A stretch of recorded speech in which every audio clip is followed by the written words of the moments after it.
as a global hub for innovation, new ideas. Over the last several years, despite hardships and challenges, we've pushed forward. We've pushed forward with almost relentlessly. But we know there's so much more work to do. The state of our city, if one was to ask us, I would describe it as being persistent, pioneering. MOHAI chronicles our region's past and the ideas that brought us to sort of who we are, what we've come to be. As Winston Churchill famously said, those that fail to learn from history are doomed to repeat it.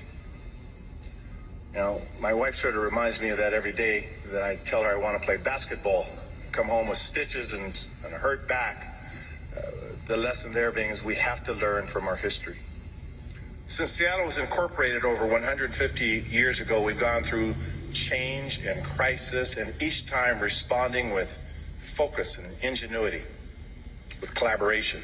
In my first State of the City 2 years ago, I stressed a back-to-basics approach, a dedication to core municipal responsibilities like restoring public safety and getting people indoors and keeping parks accessible and fixing potholes and making sure the water's clean and the power comes on at the flick of a switch. But just because something is basic and essential does not mean that there's not room for innovation, creativity. We can make it work better. That's sort of our bottom line. Now, this requires us to be bold, to take chances. It's the reason that this mantra has allowed Seattle time and time again, and that's why we're here. We've looked at our history time and time again to pick ourselves up, back up, and change the course of our city, and in doing so, changing the world.